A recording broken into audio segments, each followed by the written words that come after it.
बृहस्पति व्रत कथा। प्राचीन समय की बात है। एक बड़ा प्रतापी तथा दानी राजा था। वह प्रत्येक गुरुवार को व्रत रखता और पूजा करता था।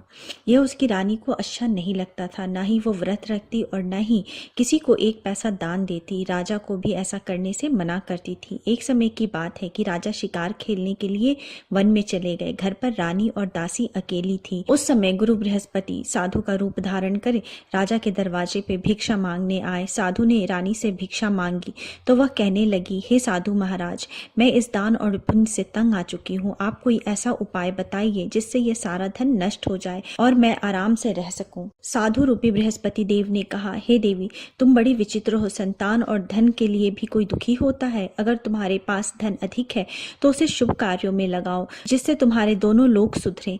परंतु साधु की यह बात रानी को खुश नहीं कर पाई। उसने कहा, मुझे ऐसे धन की आवश्यकता नहीं जिसे मैं दान दे सकूं, जिसको संभालने में मेरा सारा समय नष्ट हो जाए। साधु ने कहा, यदि तुम्हारी यही इच्छा है तो जैसा मैं कहता हूँ वैसा करना। बृहस्पति के दिन तुम घर को गोबर से लीपना, अपने केशों को पीली मिट्टी से धोना, केशों को धोते समय स्नान करना, राजा से भी हजामत बनाने को कहना, भोजन में मांस मदिरा खाना, कपड़ा धोबी को धुलने के लिए देना। इस प्रकार 7 बृहस्पतिवार करने से तुम्हारा समस्त धन नष्ट हो जाएगा। इतना कहकर साधु बने बृहस्पति देव अंतर्ध्यान हो गए। साधु के कहे अनुसार करते हुए अभी रानी को 3 ही बृहस्पतिवार बीते थे कि उसकी समस्त संपत्ति नष्ट हो गई। भोजन के लिए परिवार तरसने लगा। एक दिन राजा रानी से बोले, हे रानी, तुम यहीं रहो, मैं दूसरे देश को जाता हूँ, क्योंकि यहाँ मुझे सभी जानते हैं, इसलिए मैं कोई छोटा काम नहीं कर सकता। ऐसा कहकर राजा परदेश चला गया। वहां वह जंगल से लकड़ी काट कर लाता और शहर में बेचता। इस तरह वह अपना जीवन व्यतीत करने लगा। इधर राजा के बिना रानी और दासी दुखी रहने लगी। एक समय जब रानी और दासी को 7 दिनों तक बिना भोजन के रहना पड़ा, तब रानी ने अपनी दासी से कहा, हे दासी, पास ही के नगर में मेरी बहन रहती है, वह बड़ी धनवान है, तो उसके पास जा और कुछ खाने को ले आ, जिससे हमारा थोड़े दिन तक गुजर बसर हो सके। दासी रानी के बहन के पास गई। उस दिन बृहस्पतिवार था। रानी की बहन उस समय बृहस्पतिवार की कथा सुन रही थी। दासी ने रानी की बहन को अपनी रानी का संदेश दिया, लेकिन रानी की बहन ने उससे कोई उत्तर नहीं दिया। जब रानी की बहन से कोई उत्तर नहीं मिला तो वह बहुत दुखी हुई। उसे क्रोध भी आया।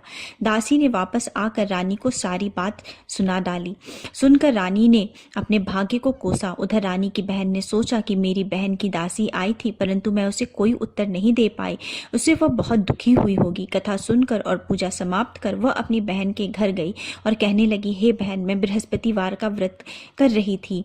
तुम्हारी दासी गई थी, परंतु जब तक कथा सुनते हैं तब तक न उठते हैं और न ही बोलते हैं, इसलिए मैं नहीं बोली। कहो दासी क्यों गई थी? रानी बोली, बहन, हमारे घर अनाज नहीं था। ऐसा कहते कहते रानी की आंखें भर आई। उसने दासी समेत भूखे रहने की बात भी अपनी बहन को विस्तार पूर्वक कह सुनाई। रानी की बहन बोली, बहन देखो, बृहस्पति देव भगवान सबकी मनोकामना पूर्ण करते हैं। देखो, शायद तुम्हारे घर में अनाज रखा हो। यह सुनकर दासी घर के अंदर गई तो वहां उसे एक घड़ा अनाज से भरा हुआ मिला। उसे बड़ी हैरानी हुई। उसने एक एक बर्तन देख लिया था। उसने बाहर आकर रानी को बताया। दासी रानी से कहने लगी, हे रानी, जब आपको भोजन नहीं मिलता तो हम व्रत ही करते हैं, इसलिए क्यों न इनसे व्रत की कथा की विधि पूछ ली जाए, हम भी व्रत किया करेंगे। दासी के कहने पर रानी ने अपनी बहन से बृहस्पतिवार की व्रत की कथा की विधि पूछी और उसकी बहन ने बताया, बृहस्पतिवार के व्रत में चने की दाल और मुनक्का से विष्णु भगवान का केले के जड़ में पूजन करें, एक दीपक जलाएं, पीला भोजन करें तथा कथा सुने। इससे गुरु भगवान प्रसन्न होते हैं, मनोकामना पूर्ण करते हैं। व्रत और पूजन की विधि बताकर रानी की बहन अपने घर को लौट आई। रानी और दासी दोनों ने निश्चय किया कि बृहस्पति देव भगवान का पूजन जरूर करेंगे। 7 रोज बाद जब बृहस्पतिवार आया तो उन्होंने व्रत रख घुड़साल से जाकर चना और गुड़ बिन कर लाई तथा उसकी दाल से केले के जड़ तथा विष्णु भगवान का पूजन किया। अब पीला भोजन कहाँ से आए? दोनों बड़ी दुखी हुई, परंतु उन्होंने व्रत किया था, इसलिए बृहस्पति देव भगवान प्रसन्न थे। एक साधारण व्यक्ति के रूप में वे 2 थाल में सुंदर पीला भोजन लेकर आए और दासी को देकर बोले, हे दासी, यह भोजन तुम्हारे लिए और तुम्हारी रानी के लिए है, इससे तुम दोनों ग्रहण करना। दासी भोजन पाकर बहुत प्रसन्न हुई। उसने रानी को सारी बात बताई।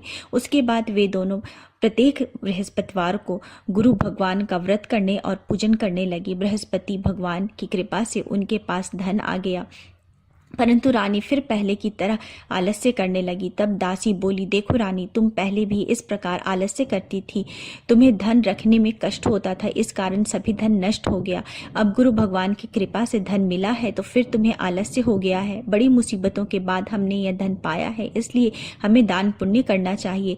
अब तुम भूखे मनुष्यों को भोजन कराओ, प्याऊ लगवाओ, ब्राह्मणों को दान दो, कुआं, तालाब, बावड़ी आदि का निर्माण कराओ, मंदिर, पाठशाला आदि बनवाओ, कुंवारी कन्याओं का विवाह कराओ, अर्थात धन को शुभ कार्यों में खर्च करो, जिससे तुम्हारे कुल का यश बढ़े तथा स्वर्ग प्राप्त हो और पितर प्रसन्न हो। दासी की बात सुनकर रानी शुभ कार्य करने लगी, उसका यश फैलने लगा। एक दिन रानी और दासी आपस में विचार करने लगी कि न जाने राजा किस दशा में होंगे, उनकी कोई खोज खबर भी नहीं मिली।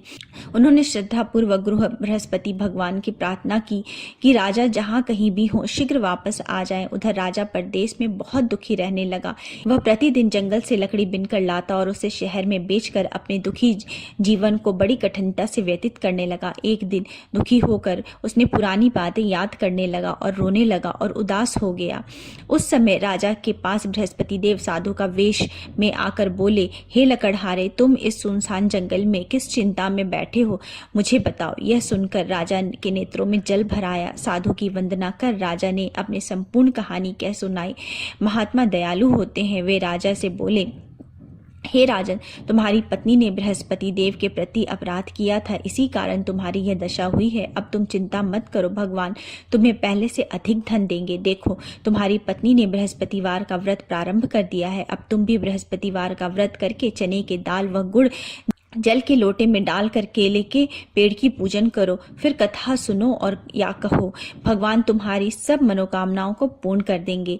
साधु की बात सुनकर राजा बोले, हे प्रभु, लकड़ी बेचकर तो इतना पैसा नहीं बचता जिससे भोजन के उपरांत कुछ बचा सकूं। मैंने रात्रि में अपनी रानी को व्याकुल देखा है।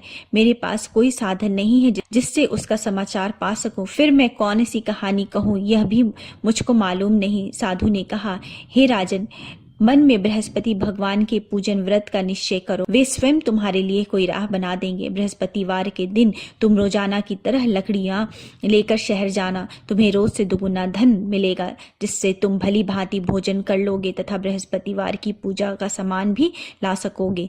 जो तुमने बृहस्पतिवार की कहानी के बारे में पूछा है वह इस प्रकार है। बृहस्पति देव की व्रत कथा।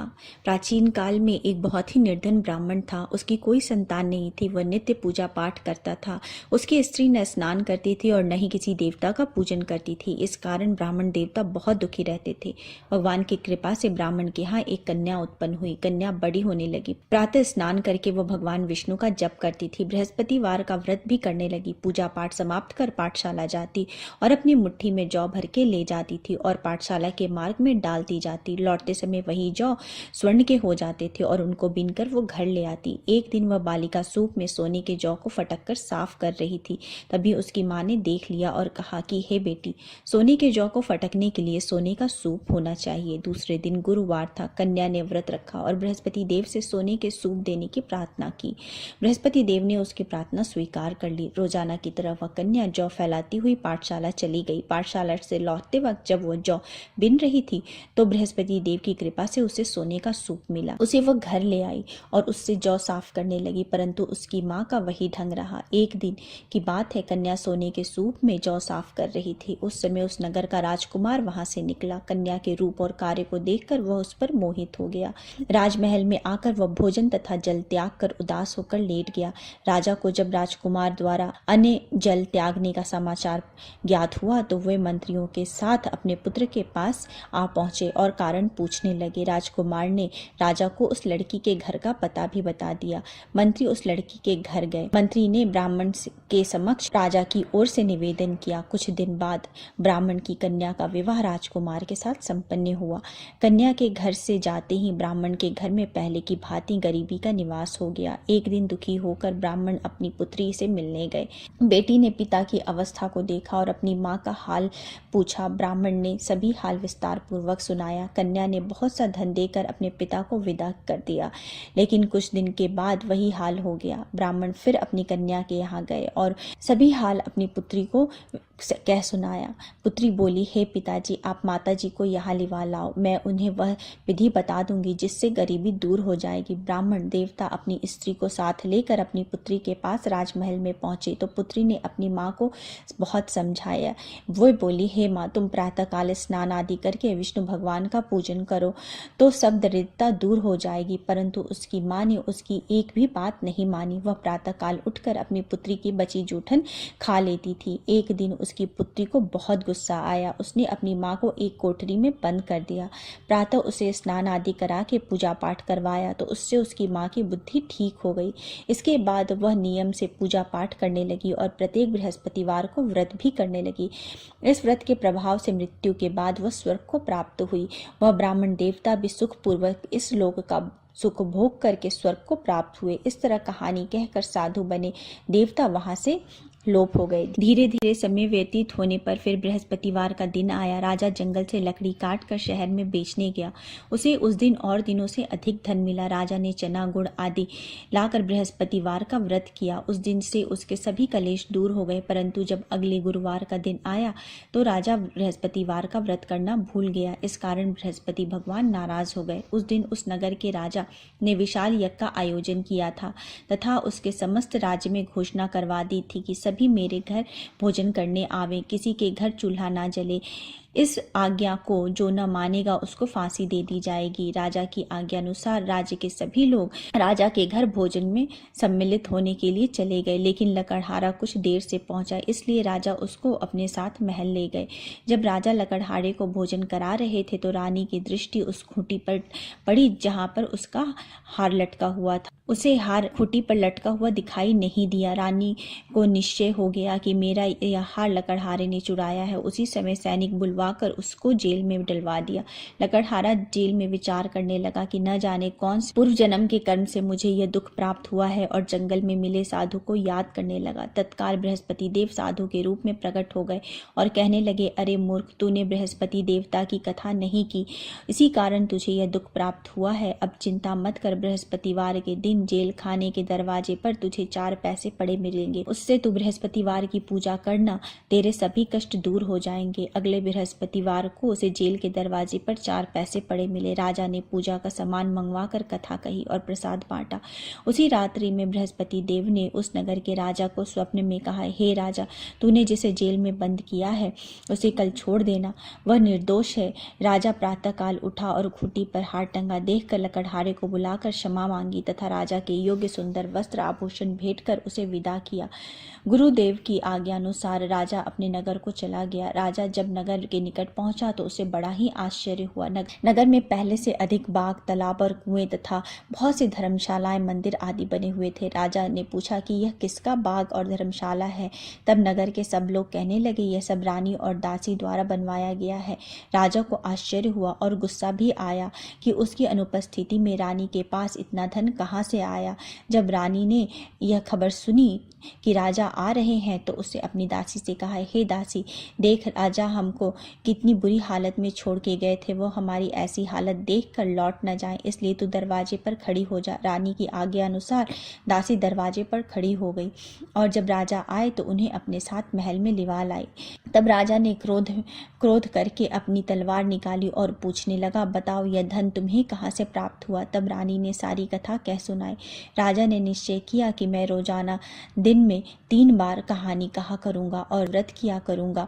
अब हर समय राजा के दुपट्टे में चने की दाल बंधी रहती थी और दिन में 3 बार कथा किया करते थे। एक रोज राजा ने विचार किया कि चलो अपनी बहन के यहाँ हो आओ। इस तरह का निश्चय कर राजा घोड़े पर सवार हो अपनी बहन के यहाँ चल दिए। मार्ग में उन्होंने देखा कि कुछ आदमी एक मुर्दे को लिए जा रहे हैं। उन्हें रोककर राजा कहने लगा, अरे भाइयों, मेरी बृहस्पतिवार की कथा सुन लो। वे बोले, लो, हमारा तो एक आदमी मर गया है, इसको अपनी कथा की पड़ी है। परंतु कुछ आदमी बोले, अच्छा कहो, हम तुम्हारी कथा भी सुनेंगे। राजा ने दाल निकाली और कथा कहनी शुरू कर दी। जब कथा आधी हुई थी तो मुर्दा हिलने लगा और जब कथा समाप्त हुई तो राम राम करके मुर्दा उठकर खड़ा हो गया। राजा आगे बढ़ा। उसे चलते चलते शाम हो गई। आगे मार्ग में उसे एक किसान खेत में हल चलाता मिला। राजा ने उससे कथा सुनने का आग्रह किया, लेकिन लेकिन वो नहीं माना। राजा आगे चल दिया। राजा के हटते ही बैल पछाड़ खाकर गिर गए तथा किसान के पेट में बहुत जोर से दर्द होने लगा। उसी समय किसान की माँ रोटी लेकर आई। उसने यह सब देखा तो अपने पुत्र से सब हाल पूछा। बेटे ने सभी हाल कह बताया। बुढ़िया दौड़े दौड़े उस घुड़सवार के पास पहुंची और उससे बोली, मैं तेरी कथा सुनूंगी, तू अपनी कथा मेरे खेत में चलकर कहना। राजा ने लौटकर बुढ़िया के खेत में जाकर कथा कही, जिससे सुनते ही बैल खड़े हो गए तथा किसान के पेट का दर्द भी बंद हो गया। राजा अपनी बहन के घर पहुंचा। बहन ने भाई की खूब मेहमानदारी की। दूसरे रोज प्रातःकाल राजा जागा तो वह देखने लगा कि सब लोग भोजन कर रहे हैं। राजा ने अपनी बहन से जब पूछा, कोई ऐसा मनुष्य है जिसे भोजन नहीं किया हो तो मेरे बृहस्पति भगवान की कथा सुन ले। बहन बोली, हे भैया, यह देश ऐसा ही है, यहाँ सब लोग पहले भोजन करते हैं, बाद में कोई अन्य काम करते हैं। फिर वह एक कुम्हार के घर गई जिसका लड़का बीमार था। उससे मालूम हुआ कि उसके यहाँ 3 दिन से किसी ने भी भोजन नहीं किया है। रानी ने अपने भाई की कथा सुनने के लिए कुम्हार को कहा। वह तैयार हो गया। राजा ने जाकर बृहस्पतिवार की कथा कही, जिससे सुनकर उसका लड़का ठीक हो गया। अब तो राजा की प्रशंसा होने लगी। एक दिन राजा ने अपनी बहन से कहा, हे बहन, मैं अब अपने घर को जाऊंगा, तुम भी तैयार हो जाओ। राजा की बहन ने अपनी सास से अपने भाई के घर जाने की आज्ञा मांगी। सास बोली, हाँ चली जा, मगर अपने लड़के को मत ले जाना, क्योंकि तेरा भाई के कोई संतान नहीं है। बहन ने अपने भाई से कहा, हे भैया, मैं तो चलूंगी, परंतु बालक नहीं जाएगा। अपने बहन को भी छोड़कर दुखी मन से राजा अपने नगर को वापस लौट आया। राजा ने अपनी रानी से सारी कथा कह सुनाई। बिना भोजन किए वह शैया पर लेट गया। रानी बोली, हे प्रभु, बृहस्पति देव ने हमें सब कुछ दिया है, वे हमें संतान भी अवश्य देंगे। उसी रात बृहस्पति देव ने राजा को स्वप्न में कहा, हे राजा, उठ, सभी सोच त्याग दे, तेरी रानी गर्भवती है। राजा ने यह जानकर बड़ी खुशी हुई। 9वें महीने रानी के गर्भ से एक सुंदर पुत्र पैदा हुआ। तब राजा ने बोला, हे रानी, स्त्री बिना भोजन के रह सकती है, परंतु बिना कहे नहीं रह सकती। जब मेरी बहन आए तो तुम उससे कुछ मत कहना। रानी ने हाँ कर दी।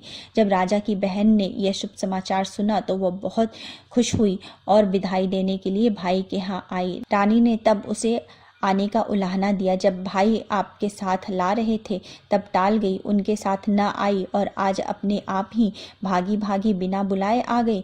तो राजा की बहन बोली, भाई, मैं इस प्रकार न कहती तो तुम्हारे घर औलाद कैसे होती। बृहस्पति देव सभी कामनाओं को पूर्ण करते हैं। जो सद्भावना पूर्वक बृहस्पतिवार का व्रत करता है एवं कथा पढ़ता है तथा सुनता है और दूसरों को सुनाता है, बृहस्पति देव उसकी सभी मनोकामनाओं को पूर्ण करते हैं, उसकी सदैव रक्षा करते हैं। जो संसार में सद्भावना से गुरुदेव का पूजन करते हैं एवं व्रत सच्चे हृदय से करते हैं, उनकी सभी मनोकामनाएं वैसे ही पूर्ण होती है। जैसे सच्ची भावना से रानी और राजा ने बृहस्पतिवार की कथा का गुणगान किया तो उनकी सभी मनोकामनाएं बृहस्पति देव ने पूर्ण की। अनजाने में भी बृहस्पति देव की अपेक्षा ना करें, ऐसा करने से सुख शांति नष्ट हो जाती है। इसलिए सबको कथा सुनने के बाद प्रसाद लेकर जाना चाहिए। हृदय में उनका मनन करते हुए जयकारा बोलना चाहिए। बोलो श्री बृहस्पति भगवान की जय। बोलो श्री विष्णु भगवान की जय।